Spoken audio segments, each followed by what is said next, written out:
航空機のエンジンであったり動翼、主脚の整備を主にやっております。300円のザク2を親に買ってもらったのが最初ですかね。箱を開けた瞬間からもう夢中でしたね。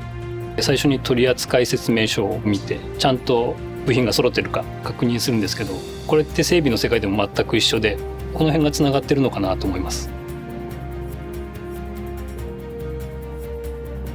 建築工事の工事管理をしております。今回ガンダムパビリオンに携わって建物が皆さんに使われている状況を見るっていうのは誇らしく思うというか、楽しさを感じます。子供の頃は物を作るって言ったらガンプラぐらいですね。出来上がった瞬間よりも組み立ててる時が大好きで、時間も忘れてずっと夢中で作り続けとったんで、今の仕事自体もものづくり、大きく言えばやってることは同じなので、自分で考えながらここを先やってとかっていうのはガンプラと共通する点になるんかなと思ってます。普段お客様のレースデビューを支援するようなシミュレーターの開発をしています。もともとメカニックだったりとかガンプラと一緒に育ってきたせいかすごく好きだったんですね。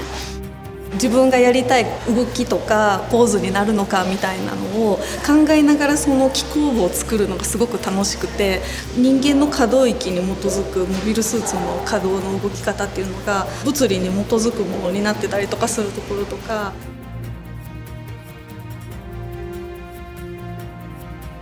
プラズマ雷を使って新たな農業をしようと、そういう研究に取り組んでいます。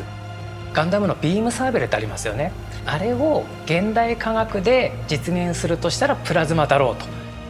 昔は勝手に改造して目を光らせるっていうのをやってて、ああいう時もきちんと精度よく作んないとうまく組み上がらなかったりしますよね。そういうのを丁寧にやるというところがもうガンプラで鍛えられたんじゃないかと。ものづくりの一番の楽しさは自分で作って新たなものが出来上がるっていうことですよね。完成形から想像してものづくりのプロセスを自分で考えれるようになる。頭の中にあるものが現実化できる。世の中にないものを作っていくっていうのが、それが仕事をする時の楽しさにもつながる。そういうところがものづくりの原点なのかな。